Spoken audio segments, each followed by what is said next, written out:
अध्याय 8 श्लोक 8 अभ्यायोगयुक्तेन तेषा नान्यामिगना परम पुरुषम दिव्या याति पार्थोनुचिंतनम।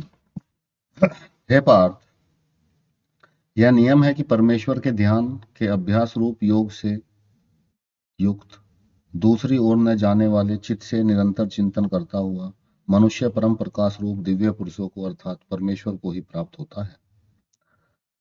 प्रश्न, यहाँ अभ्यास योग शब्द किसका वाचक है और चित्त का अभ्यास योग से युक्त होना क्या है?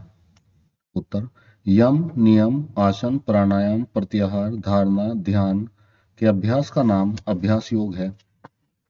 ऐसे अभ्यास योग के द्वारा जो चित्त भली भांति वश में होकर निरंतर अभ्यास में ही लगा रहता है उसे अभ्यास योग युक्त कहते हैं। प्रश्न, नागयामी कैसे चित्त को समझना चाहिए? उत्तर, जो चित्त किसी पदार्थ विशेष के चिंतन में लगा दिए जाने पर क्षण भर के लिए भी उसके चिंतन को छोड़कर दूसरे पदार्थ का चिंतन नहीं करता, जहां लगा है वहीं लगातार एकनिष्ठ होकर लगा रहता है, उस चित्त को नान्यगामी अर्थात दूसरी ओर न जाने वाला कहते हैं। यहाँ परमेश्वर का विषय है, इससे यह समझना चाहिए कि वह चित्त परमेश्वर में ही लगा रहता है।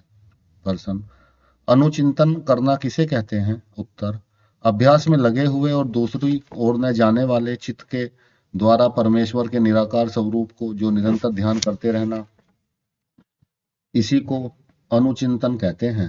प्रश्न, यहाँ परमम और दिव्यम इन विशेषणों के सहित पुरुषम इस पद का प्रयोग किसके लिए किया गया है और उसे प्राप्त होना क्या है?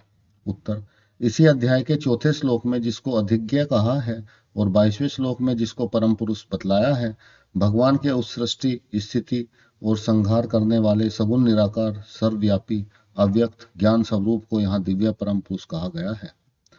उसका चिंतन करते करते उसे यथार्थ रूप में जानकर उसके साथ तद्रूप हो जाना ही उसको प्राप्त होना है। संबंध, दिव्य पुरुष की प्राप्ति बतलाकर अब उसका स्वरूप बतलाते हैं।